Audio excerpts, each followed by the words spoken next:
This episode is brought to you by the Colfax Avenue Business Improvement District. Time is running out to snag your 2025 bag of Colfax. This special gift is Colfax Ave's annual curated gift bag with 4 to 6 hand-selected products from iconic Colfax businesses. The bags are on sale now until they sell out, and trust me, they always do. The bags can be picked up starting now at the Learned Lemur, and orders will be fulfilled by December 23rd. Order yours online at colfaxave.com/Colfax-programs. That's colfaxave.com/Colfax-programs. This episode is brought to you by Denver Health. Denver Health is proud to sponsor the CityCast Denver Denver's Denver Awards. As the backbone of this city for 165 years, they are Denver's most trusted. Denver Health is more than a hospital, more than a doctor, more than a treatment. They are a community. Denver Health is your neighbor and your champion, with you for life's journey. Denver Health offers emergency care, urgent care, and primary care, as well as healthcare in more than 130 other specialties. Most major insurance types are accepted. Visit denverhealth.org/citycast to learn more. That's denverhealth.org/citycast. Today on CityCast Denver. From the rise in chef's counter dining experiences to the decline of craft beer, Denver's tastes are changing. Westward food editor Molly Martin joins me and producer Paul Caroli to dish about the hottest trends, best bites, and biggest restaurant business stories of the year. Today is Wednesday, December 10th. I'm Bree Davies, and here's what Denver's talking about.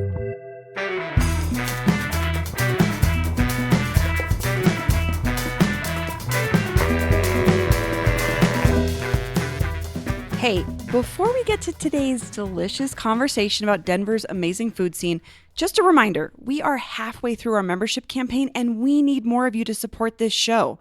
I myself have been in local media for more than 20 years, and I can tell you it is not easy.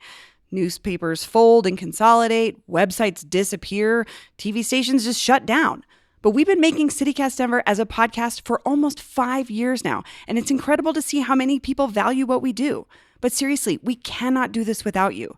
If you're listening to CityCast Denver right now, I know you care about what's happening across the city, what's happening in your neighborhood, and what's happening on your own block. We care about Denver too, which is why we're declaring 2026 the year of local, because local news matters. So join us, won't you? If you become a CityCast Denver neighbor today, you'll be supporting local journalism, but you'll also get some awesome perks like an ad-free podcast feed, invites to members-only events, and a shout-out on this very show, and so much more. So support us right now. Just go to membership.citycast.fm and become a CityCast Denver neighbor today. That's membership.citycast.fm.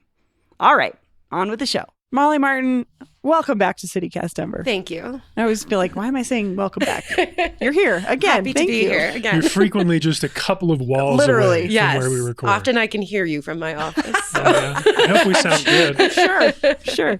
And producer Paul Caroli is here. Hi, Hey, Paul. what's up, Bree? So we're looking back at the year in food and food news. And as usual, there was a lot.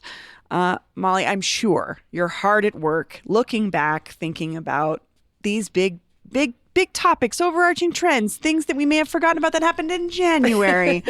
Let's start with hottest trends here in the food scene here in Denver. All right.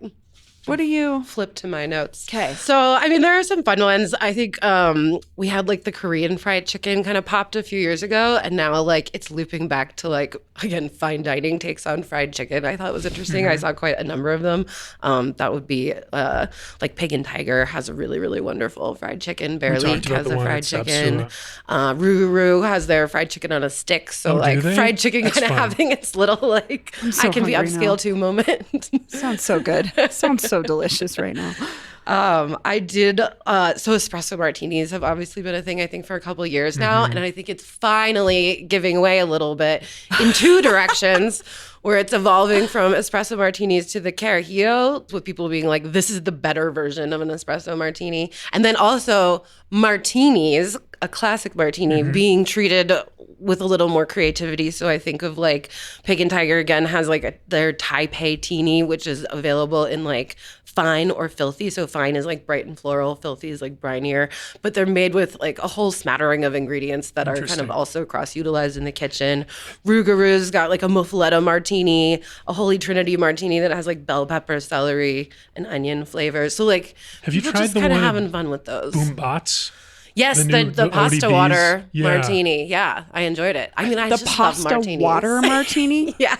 I was thinking of one. I think maybe it's someone else, but someone is doing a sour cream and onion martini. I know Family Jones has the salt and vinegar. Maybe it's Semi-Precious has a sour cream and onion martini. Yeah, I gotta try that. What is going into drinks that are bringing those flavors? This is what I can't picture. What's the one of the trends flavor? that I was going to talk about is this dairy element. There's fat washing? Yes. Yeah. Where there's bringing like a creaminess to a beverage. That's a new trend in my opinion this year. Yeah, I mean, I think I saw that coming about a few years ago, and like now it's almost like so common they just list it as an ingredient instead of like talking about fat washing. But yeah, like that's how they can bring things like buttermilk's a cool one I had recently, a cocktail that was like buttermilk washed. But yeah, it does give that like kind of cool different like mouthfeel to it. Yeah. A Carajillo cocktail, just 2 ingredients, according to this blog, thekitchen.com. It's, okay, hold on. Of course, there's a giant pop-up. Read a personal story. Yeah, I was like, I can't just give me the 2,000 words. That's normal. This person says, delightfully simple cocktail, 50-50 split of espresso. You can use cold brew and liquor 43 of vanilla-forward Spanish liqueur. The origin of the cocktail is a bit murky. It is, I've never heard of Spain and Latin America. Liquor 44. 48. But I'm definitely seeing more of those. Espresso martinis are not going anywhere anytime soon, that's for sure. But what a fun joke. I think so. I think people love them. As a non-drinker, there's no martini alternative, so there's like no participating in this. Well, it's like if you drank vodka Red Bulls in your 20s, when you turn 30, you start with the espresso martini. Yeah. You still get your caffeine and your alcohol. Just call it something else. Wild. Paul, did you have any thoughts on trends here? I did. I have a few ingredients that I thought were trendy, and then I have one sort of like more of a bigger picture trend. So pandan and ube, I'm putting together. I've been seeing a lot of those flavors. Yep. Another one kind of connected to that, maybe driven by TikTok, but boba and milk tea shops. 100%. More than ever. A lot of those. Yep. Everybody I know is getting the boba, trying the boba and the milk tea for the first time. I feel like I saw one at Cherry Creek Mall maybe, and that was like okay, this definitely is now tipped over into the, not mainstream, but you'll see it in places you'd be surprised by. Pickles. I love the pickle pizza. Pickle pizza, outside pizza. I still haven't had it, but I keep seeing it on Instagram. I want to try it. Didn't Sonic do their pickle menu this summer? Yeah, too? they did. Pickle menu at Sonic. They did. Mm-hmm. Very cool. Prebiotic sodas and NA beer. This is the year Poppy was acquired by Pepsi. Saw a lot of local brands getting into this. My personal favorite is one that's been around for a while. Hoplark is a Boulder company that does like hop tea. So it's like a black tea that is also teaified with hops. Yeah. I love them. Interesting. They have them at Whole Foods, and I was living downtown, and so I would just walk down. I'd get myself one of these tall boys of something that tasted vaguely like beer. But it's wasn't almost beer. hard to not find a prebiotic soda now. Like, I want regular drinks. I know, I don't want them all. I'm not going to be honest with you. They make me poop my pants. I don't really need that. I already have coffee. But this is an interesting turn. I would say this is maybe a evolution or the post kombucha world is how I see that, which honestly is welcoming to me. Evolution. I like kombucha, but I don't know. I'm excited that something different is sort of taking its place. And honestly, from the non-alcoholic perspective, it's cool anytime there's something new. Yeah. So it's exciting. So another one I have is politically motivated boycotts. This year we saw boycott calls for the Town Pump Provisions in Cherry Creek over the Montfort related owner. The Rotary in Lakewood was another one. Post Oak Barbecue, this whole wave when Trump was inaugurated, there was like, who are all these businesses that are Trump supporting businesses? And then Post Oak Barbecue was like, we don't with our barbecue, it's just barbecue. We don't love Trump. And then of course, Drip Coffee still has protests going on. So, but they're still open. Politically motivated boycotts was, I thought, a big trend this year. Have we seen anything close since then? Because I wonder if it's affecting them. It seems like maybe not. Every time I go past Town Pump, it seems packed. Yeah. It seems like they're crushing it. I mean, Cherry Creek's Cherry Creek. We've talked about it. Yeah. I do have another one, which I think is like connected to maybe the biggest story of the year, which was just like affordability and value. Yeah. And so my trend was polarization of restaurant business models. What I've noticed is a trend away from the middle ground of like a more traditional dining experience towards the one side, walk up, order on an iPad with no one working there. And on the way on the other end, the chef's counter experience. Yep. We saw 3 chef's counter places open. Kaizaki, Odell's Bagels has a chef's counter. Sushi by Scratch. Hop Alley had one that opened last year, but they're, seemed successful because Tommy Lee and Michael Diaz de Leon opened a whole new place together. So yeah, the chef's counter is Margot's another one. Margot has another. So that's a model where you just go sit at the counter and the chef cooks for you and just puts it right on the counter and you eat it. There's no server between. You're seeing the split, just the further divide get further between. Yeah, and it's a way to both preserve the affordability on the one end of the spectrum and on the other end of the spectrum to both take out that server but jack up the prices and make it an exclusive experience. So they're both responding to the same core trend, but in completely opposite ways. It is. It's interesting because, I mean, I think there's been a lot of talk about like what's the future of restaurants. It's going to either be fine dining or casual counter service, and you're going to lose the middle ground. But then I look at like Molino Cheeto, which tried to open with counter service for that very reason, to cut down on labor costs. And because they thought it was a fit for like taqueria. And then in their first week, we're like, this is not going to work. We need to do full service. Like, we're going to change our setup because like the reality of dining is this is not like logistically working for us. I thought that was so interesting that they had made that change, and especially so quickly. I think part of it is probably because they're in Aurora, not Denver. So the minimum wage rules are a little bit different. I'm just thinking about the places my family regularly goes, and they are all seated with servers. We go to Looking Good Lounge, we go to Kokoro. Well, anyone that's been around, right? Yeah, but those are not new restaurants by any means. Right. And that's interesting to think about. But even some places that have been around, I think, are starting to cut back on service in various ways. Makes me so sad. I enjoy good service, but it's a hard business. I wouldn't want to be doing those books. Okay, should we move on, or did you have another one, Paul? No, those are all my trends. I do have another surprise one, though. Biggest disappointment of the year. I mean, Molly, you were all over this, but Clever Girl, the animatronic dinosaur no dinosaurs takeover that was supposed to come to Zeppelin Station. I was just looking at all the headlines in the year, and I was like, that one still smarts. That was such a good idea. I'm so sad that didn't happen. I was thinking about this because we drove by Chuck E. Cheese yesterday, and my son loves Chuck E. Cheese, and my aunt said, do they still have animatronics? And I said, oh, God, no, they haven't had those for years. The maintenance on those is insane. Yeah. So I imagine maybe they're looking at they're like, we can't support all these animatronic dinosaurs. Like, talk about another restaurant cost. That is crazy. Ironically, the fact that Chuck E. Cheese took out animatronics at the same time that Five Nights at Freddy's has become a popular franchise, which is basically a horror take on. Are you familiar with this, Molly? Okay. I just talked to my young nieces and nephews over the weekend, and they were like, they love this thing. I got the full tour of these 30 toys. It's a movie franchise where dead children's souls embody animatronic animals in a restaurant called Freddy's. So these kids are like, I love animatronics now. They're all about this. That's funny. Isn't that crazy? Yeah. There's a character named Montgomery Gator. And so this is why I know about this, because kids call my son Gummy Gator. And I was like, what is this about? And then my husband is reading him these books. They are not for a 4-year-old. Yeah, they sound really scary. It's like a slasher thing. There's like it's blood crazy. in it. And I'm like, he's like, well, there's a character named after him. I'm like, I don't know. But that is so I didn't make that connection, though. Paul is like, our age group of people who grew up going to those is now, that's the fictional place they're creating. I hope it's a trend for 2026. Yes. Animatronics, for real. For real, please do it. The experiential. Well, you think about someone like that Broadway 10 that just opened in Cherry Creek, and which I've heard the food is great. I haven't been yet myself, but like the amount of money that was spent on that, like let's put that into some like adult animatronic.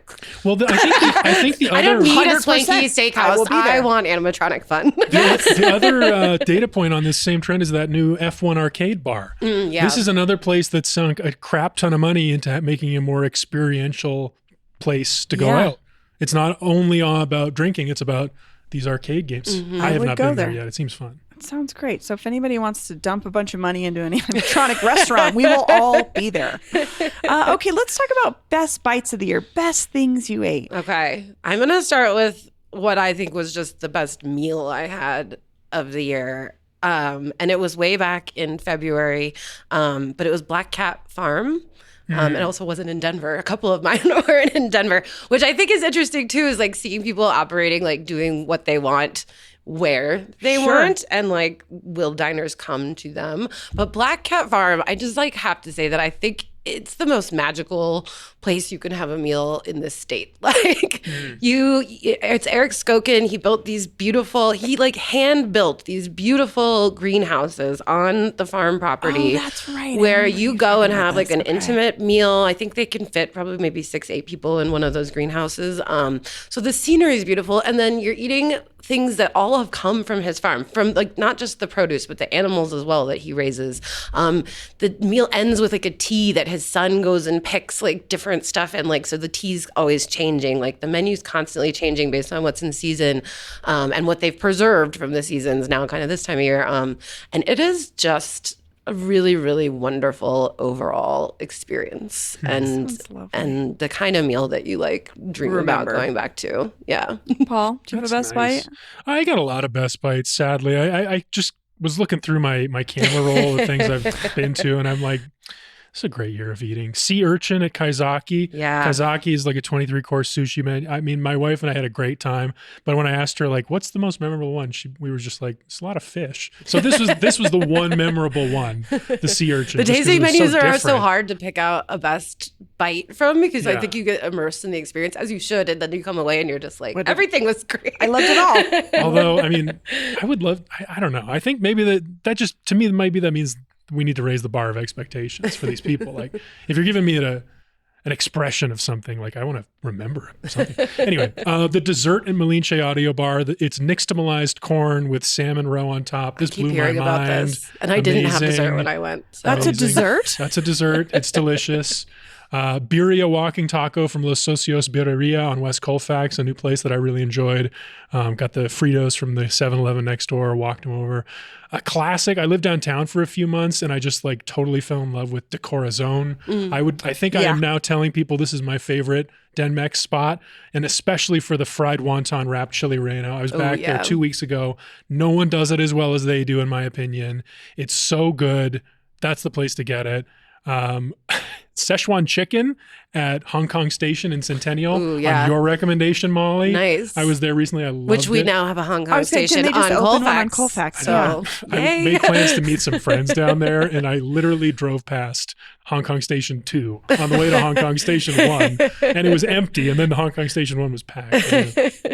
Anyway, Nana's Dim Sum and Dumpling is a new chain that's growing. They're going to be one in Golden Triangle soon. So atmospherically too. Loved it. Beautiful this restaurant. place. And they've grown really fast. Yeah, they have. Yeah. I'm putting the pan-fried pork buns from them on my best bites, with crispy on the bottom, soft on the top, delicious.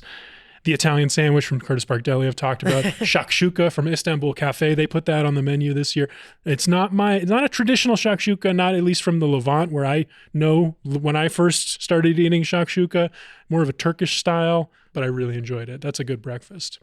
Oh, and then shout out to producer Olivia, turned me on to the strawberry and olive margarita at Fellow Traveler. Ooh. Delicious. I like that flavor combination. That's good. Sounds really good. I'll run through the rest of mine. Go for it, Molly. Starting with two others that are outside of Denver, but I just recently went to Forteza, which just opened a few months ago in Niwot, which is a cute little town. I'd never run in, I'd never gone there intentionally for any reason. So that was kind of cool. I'm there all the time. Tell me about Forteza. And it's not far, but it's Adam Moore, who was for I think over a decade the general manager at Barolo. So it very much has kind of a Barolo feel, like service style and that kind of thing. Love that. It was definitely kind of old school hospitality, full service, cutting no corners there. And then the two chefs are both alums of IDEST Hospitality Group. Why am I blanking on the... I know, I was like... Kelly, the upstairs one in Berkeley. Hey Kiddo. Okay. Both the guys at the kitchen are alums of Hey Kiddo. And then one, Dylan, used to be the chef de cuisine at Misfit Snack Bar, which we all loved on Colfax as well. Yeah. So it's like super, it's like traditional Northern Italian mixed in with some steakhouse. But then you've got these two guys that like have this background and doing like really interesting, creative kind of forefront pushing food. So I had a couple of really interesting bites there. There was what I think is like probably their signature thing is like panisa e parmigiano reggiano, which is like really simple, like a chick-free fritter with like a blanket of Parmesan foam over it, and just like a really lovely, like the kind of thing like dreamy like. So it's a chickpea fritter with Parmesan foam? Yeah. Oh, that so sounds like super an umami simple, bomb. but like just so wonderful. And then this really fun. So they're basically in the backyard of Esoterra Culinary Gardens up there, which is the garden that provides to pretty much all of your high-end restaurants in town. Like they specifically grow produce for restaurants. So this season you're seeing Esoterra chicory on menus a lot of times, and they definitely did the most interesting thing for me with the chicory salad with like a miso dressing on it and then dried cherries, and it was just really like another like flavor bomb unexpectedly when you're having this kind of otherwise rather traditional Italian steakhouse meal. So I think they have the potential to do some really interesting things up there. I'm sold. I'm going to try this. Sold. Get up to Fortezza. And then in Lyons, I finally got to go to Marigold, which has been open in Lyons for a few years now, but they're kind of what's become their signature Caesar salad. If you love Caesar salad, I do. Tell me about this? What's special so it's about like it? a really like lovely little, maybe little gem lettuce, I'm not sure, but like little boat of lettuce with like crunchies and then like gin washed trout roe on it, and then a lot of fresh herbs, and it's just a really lovely, well done Caesar salad. And he, Theo, who owns Marigold in Lyons, is opening. We just reported Heretic in Rhino, upstairs from Bear Leak, in the next probably says this winter. So. In the next few months. So that's exciting for us. And he used to be the chef at the Populist, would probably be where people know him from. So it's exciting. And then Odell's, the counter at Odell's, I really enjoyed the tasting menu there. Starting off, I love that they started off with a latke topped with otoro and caviar. So it's like a nod to the bagel shop.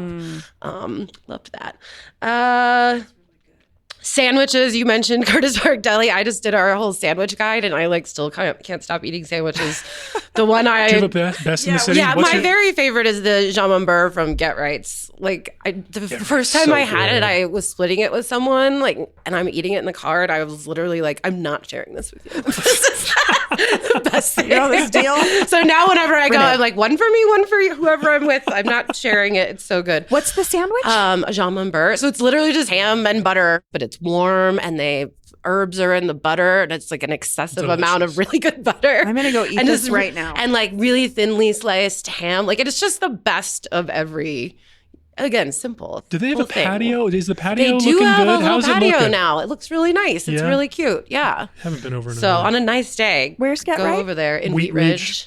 Oh, that's right. Okay. Yeah, it's so good. And then the kimchi steak banh mi at Golden Banh Mi is the other sandwich I've been craving since I had it again. Kimchi steak and cheese. Okay. It's like a Korean cheesesteak banh mi. It's pretty cool. Mashup. It's really good.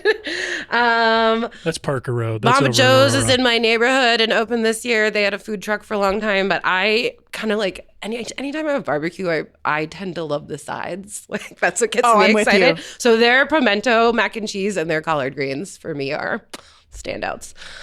Speaking of sides at a barbecue place, I'm regretting not putting the elote cornbread from Riot That's Barbecue. a great one too. Yeah, that's a really nice side. Yeah. Riot BBQ. I already mentioned the fried chicken at Pig and Tiger that I really enjoyed. And then Rougarou, that blue cheese tart, which a lot of people have been talking about, but it's really lovely, mild kind of blue cheese flavor with like punchy pickled tomatoes. I enjoyed that. A lot. Again, I could go on and on. Like you said, I started going through pictures and I was like, a good year. A lot of good bites. That's a good sign, honestly. That's a good sign. There's still good things happening here. This episode is brought to you by Aura Frames. My little family was lucky to travel a lot this year, from Miami and Seattle to our first ever vacation to Paris and Copenhagen. And that means a whole lot of pictures of us that we had to share with Nana and Tutu and Papa and everyone in the family. But who wants to see once-in-a-lifetime photos of their grandkid under the Eiffel Tower on their phone? That's where Aura Frames comes in. This amazing frame is an evolving photo album that can be displayed for all to enjoy. You get unlimited free space for photos and video. Just download the Aura app and connect to Wi-Fi. Share photos and videos effortlessly, straight from your phone all year long. You can even preload photos before it ships. Keep adding from anywhere, anytime. Even personalize your gift and add a message before the frame arrives. For a limited time, save on the perfect gift by visiting auraframes.com to get $35 off Aura's best-selling Carver matte frames, named #1 by Wirecutter, by using promo code CityCast at checkout. That's AURAFrames.com, promo code CityCast. This deal is exclusive to our listeners, and frames sell out fast, so order yours now and get it in time for the holidays. Support the show by mentioning us at checkout. Terms and conditions apply. This episode is sponsored by Babbel. The idea of learning a new language can be scary. I felt overwhelmed by that. I bet you have too. I'm CityCast CEO David Plotz, and studies show that up to 90% of people trying to learn a new language give up. 90%. Fortunately, Babbel's built so that it's really easy to get started and really easy to stick with it. They understand that people learn differently. So maybe you can dive into a podcast on Babbel when you don't feel like a quick lesson, or you can speak out loud to get practice in, or you can explore courses based on specific topics and even create your own customized review lists, all within the Babbel app. Babbel has made learning a language all about small steps with real wins and progress you can actually track and feel. Bite-sized lessons that fit easily into your daily routine and are also easy to remember. Just 10 minutes a day is enough to start seeing real results. I've been learning Spanish with Babbel, and it's helped when I've traveled in Mexico, and it helps me eavesdrop on my son and my girlfriend when they speak Spanish to try to fool me. No más, mi corazón. However you learn best, by listening, speaking, reading, or writing, Babbel adapts to your style and keeps you motivated with personalized learning plans, real-time feedback, and progress tracking. And right now, here's a special limited-time deal for CityCast listeners. Right now, get up to 55% off your Babbel subscription at babbel.com/CityCast. Get up to 55% off at babbel.com/CityCast. Spelled BABBEL.com/CityCast. Rules and restrictions may apply. Hey, Bree here. I love Denver, and I never feel more connected to it than when I run into multiple friends from different eras of my life at a place like St. Mark's, which is one of my fave old school coffee shops in Denver. I always know I'm in the right place when I'm at St. Mark's. And that feeling of deep connection with the city is why we created the CityCast Denver Neighbors program. Yes, CityCast Denver Neighbors is a way to support this podcast and keep it going, but it's also a way of getting more out of the city you love. When you're a CityCast Denver neighbor, you get an early look at events coming up around town. You get to shout out local nonprofits or businesses you love on the podcast, and you get to join us for members-only experiences around the city, like our big award show, which, if you sign up to be a neighbor now, comes with a free ticket to the show, and it gets you into our neighbors-only after party. Join CityCast Denver Neighbors by going to membership.citycast.fm right now. That's membership.citycast.fm, and I'll see you around town. Okay, well then let's move on to our most exciting openings of the year. The coolest, the big things that happened that you were like, yes. Again, there were a lot. Mm-hmm. That's kind of the headline. A lot of really cool shit opened this year. That's great. Honestly, a good sign for us. We could break it down into a couple sections, I think. You mentioned tasting menu spots. We're definitely seeing more of those. You had both Margot got a Michelin star this year as well, and Kazaki. So right in the same building. Which they're like down the hall from each other. I haven't been to Margot yet. I went when it first started as a pop-up, but I haven't been since he moved into that space. But I really enjoyed Kazaki's Sushi by Scratch you mentioned, which I think is a standout as well. The counter at Odell's. And then we've got kind of like, could you call it a bar? But it's also a restaurant in Rougarou, Malinche, and even Mezcaleria Alma, which got a star. I think one could argue is like a bar restaurant. A bar with really good food. You could argue it's both. It's really good bar food. And then kind of just a handful of like spots from people that we're kind of familiar with that open new things. So Boombots recently, Riot Barbecue, Samara, which is Jeff, who was at Hop Alley for a really long time, is now at the rooftop at the Source Hotel. And then some like cool, fun partnerships. So like Pig and Tiger is one from like a duo. Same with Bear Leak. I think those were some fun ones. And then obviously just Johnny Curiel continuing to open all the things. So he had El Continues to be the Tenyo guy. Yeah. and another one coming soon. And then I also just loved that we saw a lot of things open on Colfax, despite Yes, because the there's so many construction. conversations about closures, especially on Colfax, but to see new businesses. Yeah, not and I only think open, Ma's but Kitchen's try. a really fun one in the old Tacos Tequila Whiskey space there off York Street. So yeah, I'm happy. I live off Colfax too, so More options. It gives Can't me complain. joy to report good news from there, even though the construction is driving me crazy on a personal level as well. It's all of ours crossed to bear. Paul, what about you? Oh, we talked about all of them. Malinche, Riot BBQ, Molino Cheeto. We talked about all of them. Yeah, Yeah. there's been just got a them all. lot. It's been good. It's It's good. been What do you think that says about Denver, Molly? I mean, it's interesting because like the headlines with restaurants, right? So many of them are like doom and gloom Right. and everything's closing. But restaurant people are scrappy. They always have been. Denver is a hotbed for creative people. The community is generally really supportive of each other. And I think it just shows, the strength of our food scene and the strength of the city embracing the food scene continuing to evolve. Like diners are going to these new places. Diners are down to have an unexpected dessert at Malinche. You know what I mean? When 10 years ago, I don't think that would have flown. So yeah, I see, obviously there are things to worry about. And obviously it's really challenging in a lot of ways right now for restaurants. But I see a lot of optimism too.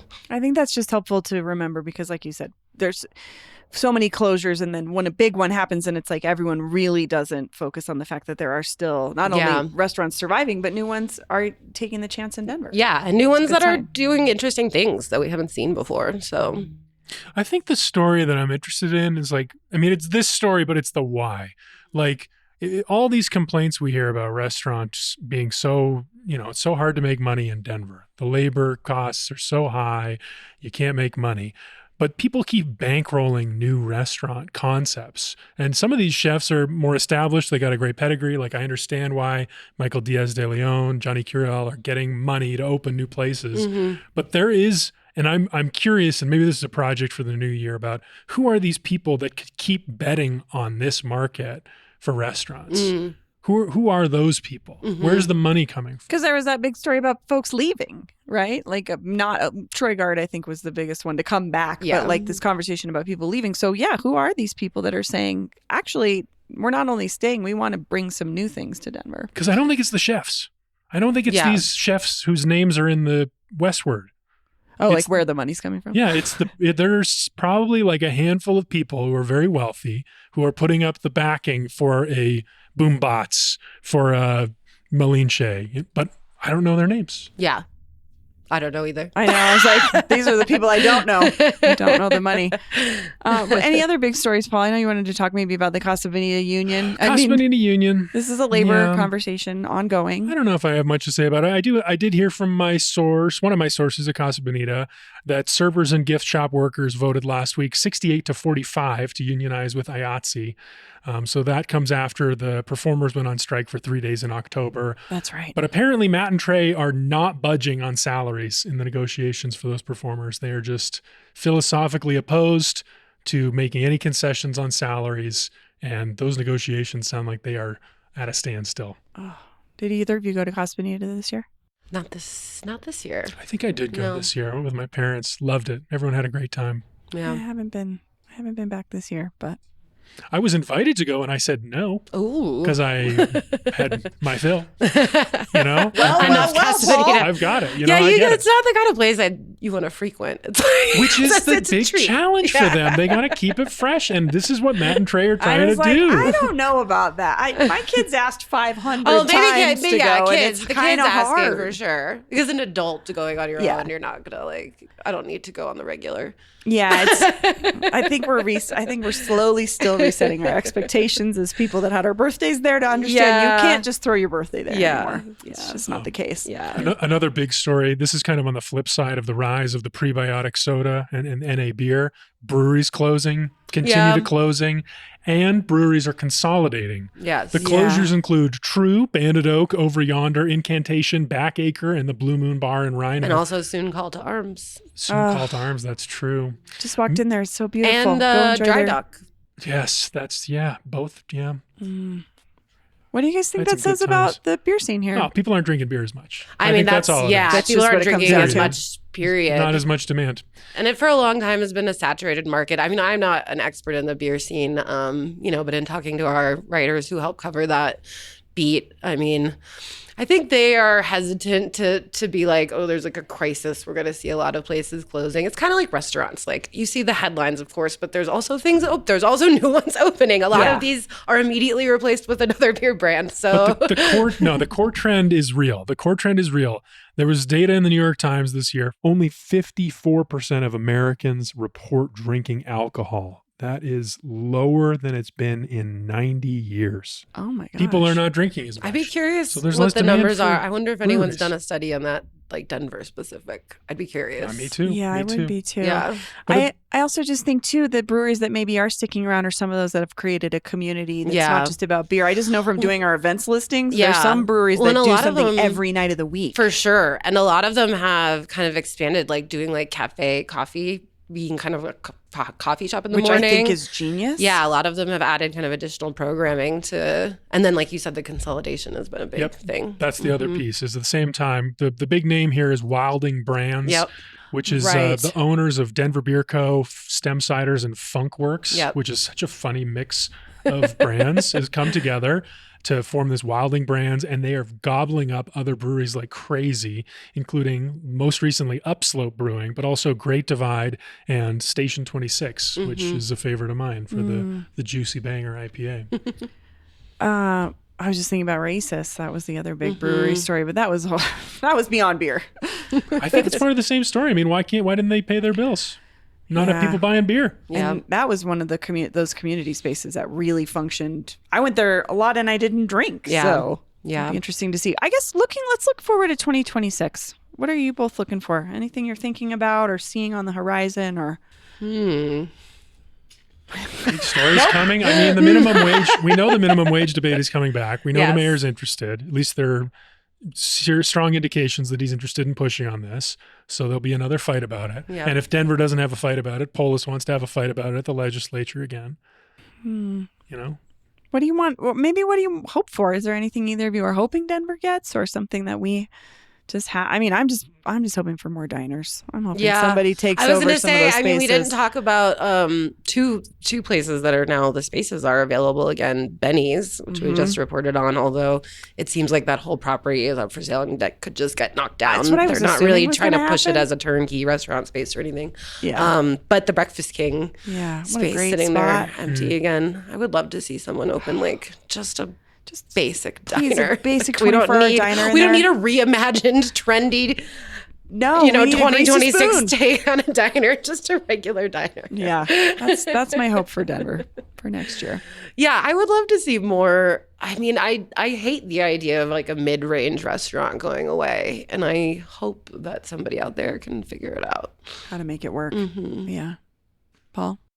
I don't know. Just more good food. I don't know. Yeah, I don't have any specific hopes or dreams. I mean, people will come with creative things. That's part of the fun, is the surprise. Molly, Paul, thanks so much. This was fun. Thank you. See you next time.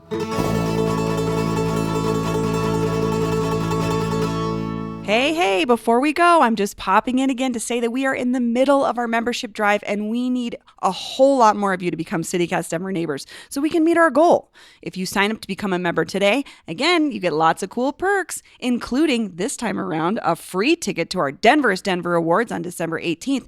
And that means you get an invite to our members-only after party. Just go to membership.citycast.fm to sign up to become a neighbor today for just $10 a month. And you get that free ticket to our show. It's a pretty good deal. Go to membership.citycast.fm and become a CityCast Denver neighbor today.